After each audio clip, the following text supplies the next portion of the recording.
Welcome to our journey through the darkest depths of Dante's Inferno, where sin meets its eternal punishment. Today we traverse cantos 28 through 34, descending from the source of discord in the ninth Bolgia of the eighth circle to Cocytus, the frozen lake of betrayal.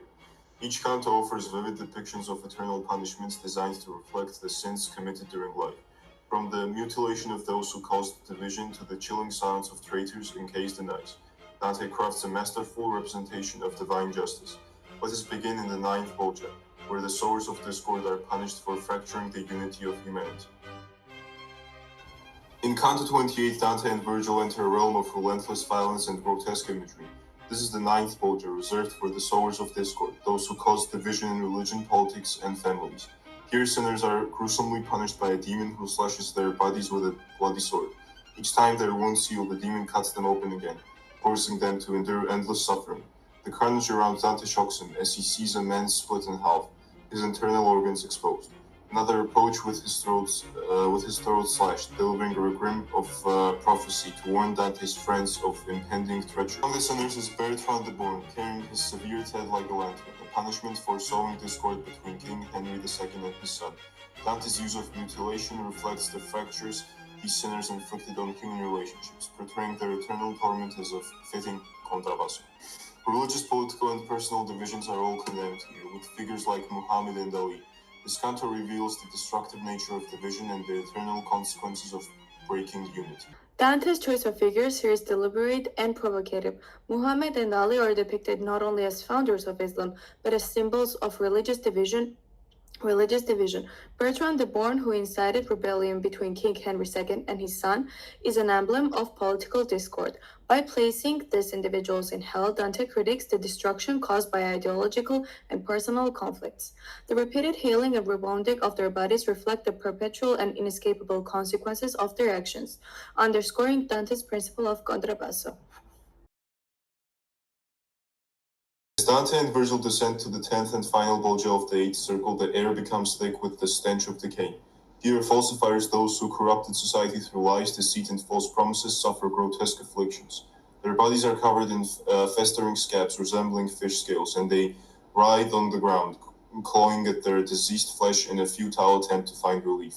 This Bolgia is chaotic, filled with moans of agony and the incessant scratching of the damned.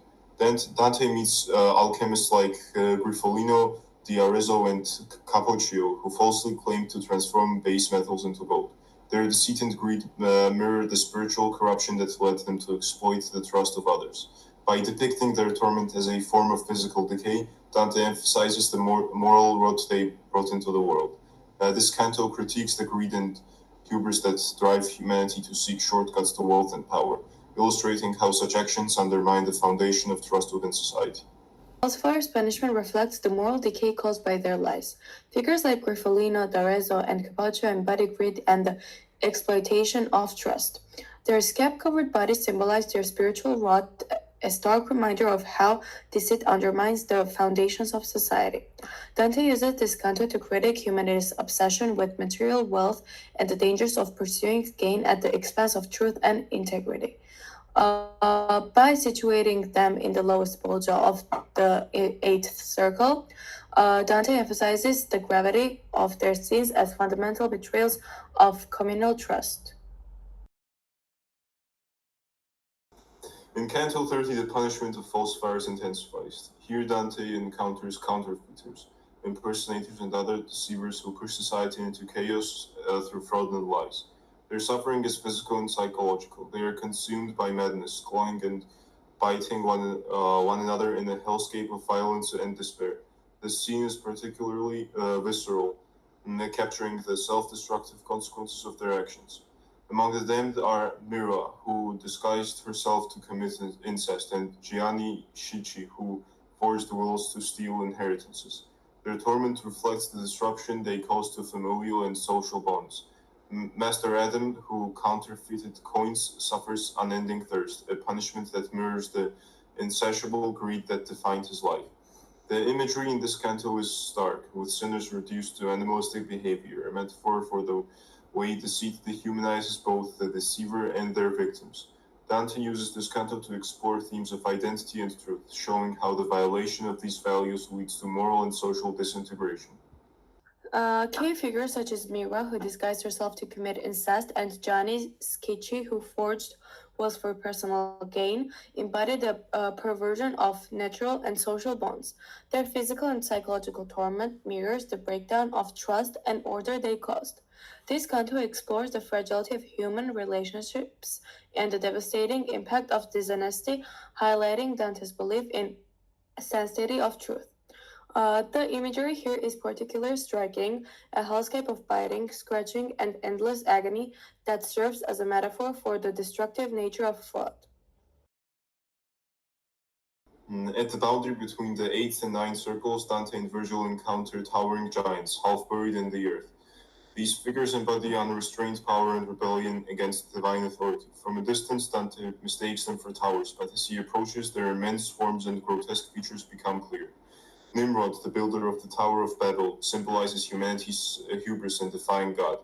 His punishment is fitting. He babbles incoherently and unable to communicate, reflecting the division he caused in human language. Another giant, Antaeus, provides a rare moment of aid, lifting Dante and Virgil into the ninth circle. The giants serve as a warning against the dangers of pride and rebellion, illustrating how power without humility leads to downfall. By juxtaposing Nimrod's isolation with Antaeus' brief cooperation, Dante examines the dual nature of strength, its potential for both destruction and redemption. Giants symbolize the dangers of unrestrained power and rebellion against God. Nimrod, the builder of the Tower of Babel, is punished for his hubris in attempting to challenge divine authority. His babbling speech reflects the chaos he introduced by dividing human language. Anytus, in contrast, aids Dante and Virgil by lowering them into cogitus, offering a rare moment of cooperation amidst rebellion. This scene explores the tension between the constructive and destructive potential of strength, underscoring the need for humility and obedience to divine will. Dante and Virgil descend into Cocytus, the frozen lake that forms the ninth circle of hell. Here, traitors are punished in a frigid landscape, their bodies encased in ice. In this realm, warmth and movement are replaced by silence and stillness, reflecting the cold-hearted nature of betrayal. The first region, Caina, punishes those who betrayed their family. The ice immobilizes them, leaving only their faces exposed, their tears freezing as they fall. Moving deeper, Dante encounters Antenora, where political betrayers suffer a similar fate. The rigid stillness of the ice symbolizes the destruction of trust and love, qualities essential to human relationships. Dante carefully navigates this treacherous terrain, observing the silent anguish of the damned. The frozen environment is a stark contrast to the fiery depictions of hell in other traditions, emphasizing the emotional and spiritual deadness of betrayal. Dante's use of ice as a symbol here is striking. Unlike the fiery depictions of hell in other traditions, the ninth circle's coldness represents emotional and spiritual deadness. Figures like Cain, the archetype of fratricide, and Antenor, who betrayed Troy, serve as warnings against the destruction of fundamental relationships. The immobilization of the sinners in ice reflects their inability to act selflessly or lovingly, emphasizing the isolation and rigidity that treachery breeds. In the depths of Antenora, Dante encounters one of the most harrowing scenes in the Inferno. Count Ugolino gnawing on the skull of Archbishop Ruggieri. Their story is a chilling tale of betrayal and revenge. Ugolino recounts how Ruggieri betrayed him, imprisoning him and his four sons in a tower where they left to starve. Ugolino's torment hints at the possibility of cannibalism, as his sons may have offered their bodies to him in desperation. This scene evokes both horror and pity, illustrating the complex nature of betrayal and its consequences. Ruggieri's silent suffering contrasts with Ugolino's vivid anger, symbolizing the internal scars left by treachery. Through this story, Dante delves into the moral ambiguity of revenge, showing how betrayal perpetuates cycles of violence and despair. Ugolino's story is one of moral complexity betrayed by Roger and left to soar with his sons. Ugolino's torment hints at the possibility of cannibalism, reflecting the depths of human desperation.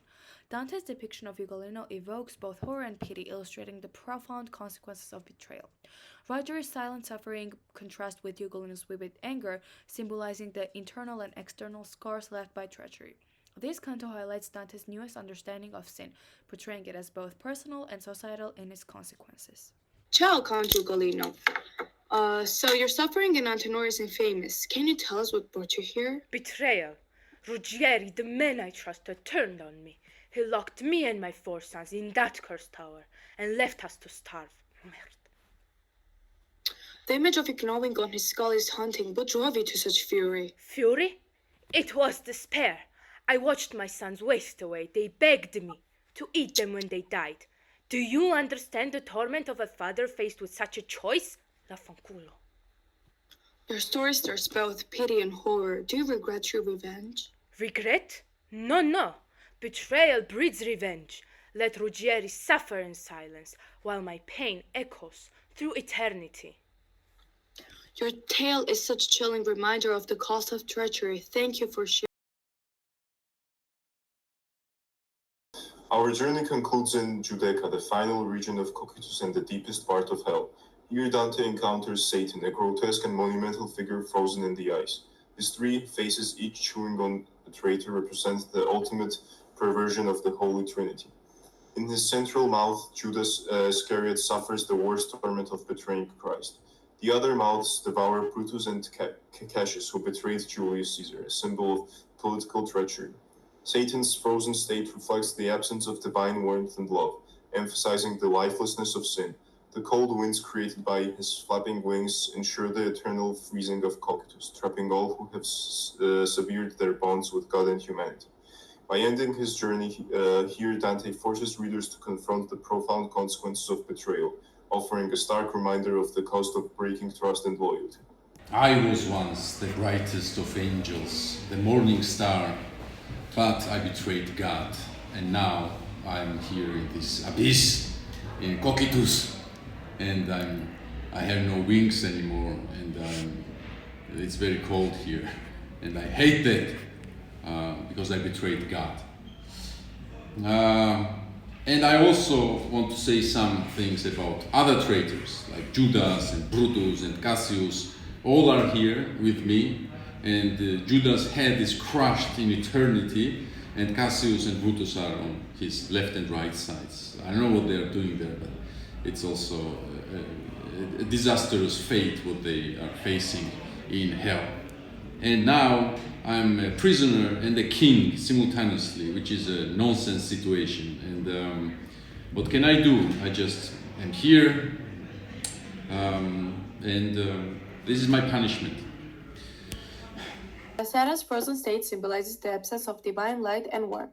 His immobility contrasts with his immense power, illustrating the self-destructive nature of rebellion against God.